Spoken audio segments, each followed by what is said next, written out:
12 months, the city of North Las Vegas has seen 4,244 incidents involving psychiatric, behavioral health, or substance use issues. That's an average of a little over 11 incidents per day. And I spoke with the North Las Vegas fire chief, who says it's time to establish a unit specially trained to handle those types of calls. The North Las Vegas Fire Department is creating a crisis response unit. It'll include licensed clinical social workers and medical professionals who will respond to 911 calls involving mental health or substance use and connect people with the proper resources. The fire chief says incarceration or hospitalization isn't always the answer, and this could get people help that his team may not be trained to provide.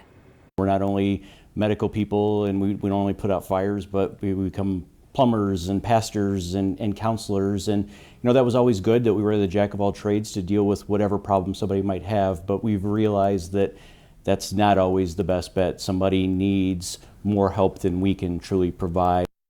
Officials say the crisis response unit could impact 1,800 patients or more in just 1 year. And a big key to this is following up to reduce repeat 911 calls. That's where the city's existing core program will come in, which provides free social work to citizens. Follow up through social work, through case management with those individuals, with those patients. Have you seen your physician? What can we do to assist you in getting those services? Because we can take care of the immediate. It's that after effect that actually is more important for sustainability. And the fire chief tells me the unit is expected to hit the streets around the start of the new year. Yesterday, the CCSD school board discussed changing the start time of classes. To meet the requirements from the Nevada State Board of Education, the district would need to implement one of three options. One of those is to delay the start and dismissal times by 60 minutes. The other two options would add financial costs because the district would need hundreds more buses and drivers. District leadership says changing the current schedule and process could cost millions. CCSD says this change will negatively affect families and the community.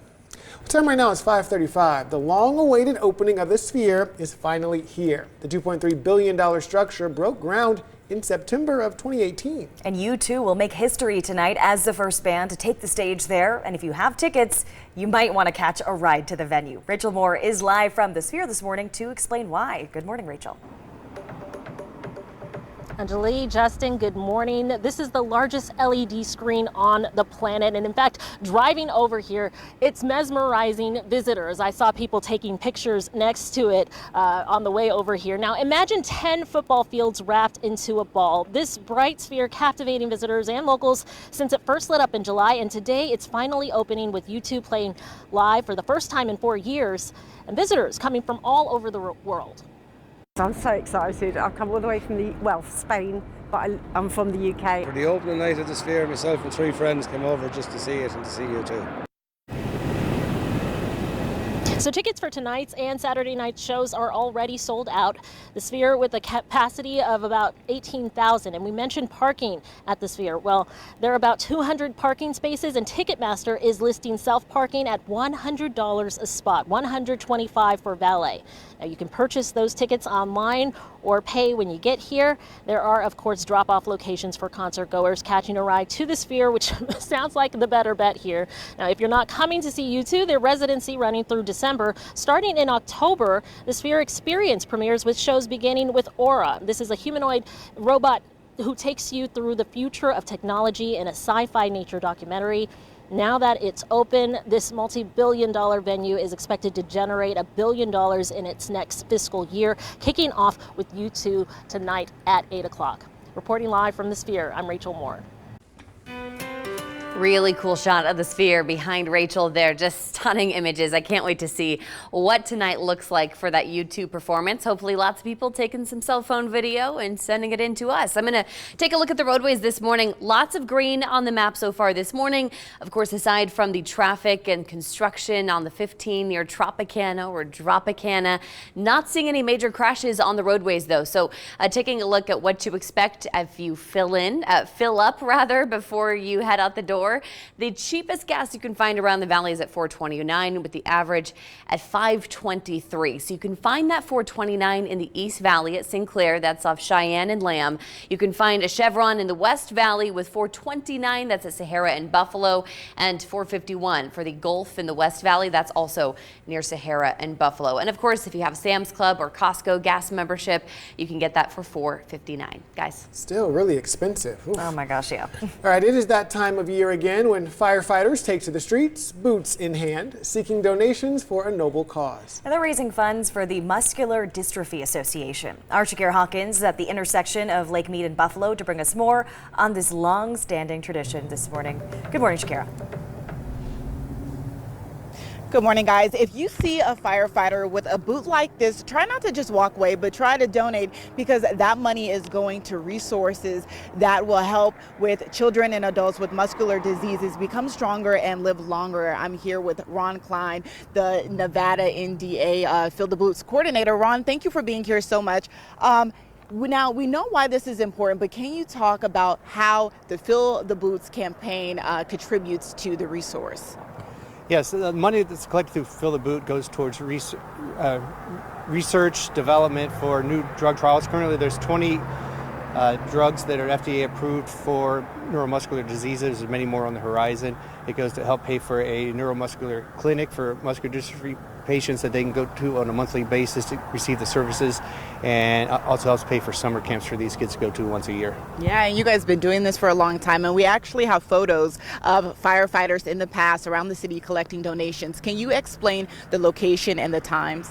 Yes, we're going to be at Lake Mead in Buffalo, that intersection today from 8 to 5. We'll also be here on October 13th and October 27th at Lake Mead in Buffalo. And then Thursday, Fridays, and Saturdays on Fremont Street Experience throughout the month of October and November. Yeah, and what is the targeted goal?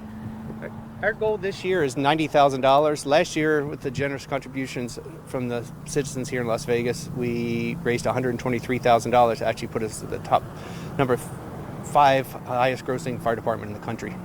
Well, thank you so much, Ron. Now, this campaign runs until the end of November, but if you don't happen to run into a firefighter with a boot, you can always donate online throughout the entire year at filltheboot.donordrive.com. Reporting live from Las Vegas, I'm Shakira Hawkins. Back to you guys.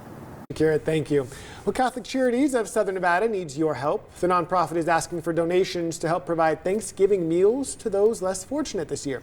It needs frozen turkeys, boxed potatoes, stuffing, gravy, canned goods, and other non-perishables. Donations will be accepted at the Catholic Charities campus, and you can drop them off Monday through Friday from 7:30 to 3:30.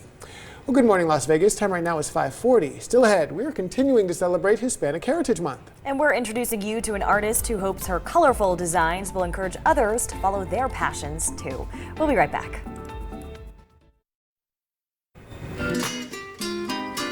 In celebration of Hispanic Heritage Month, we are spotlighting an artist who's encouraging youth in Philadelphia to think big and follow their dreams. Her colorful designs are now featured at Starbucks all across the country. ABC's Melissa Adon has a story.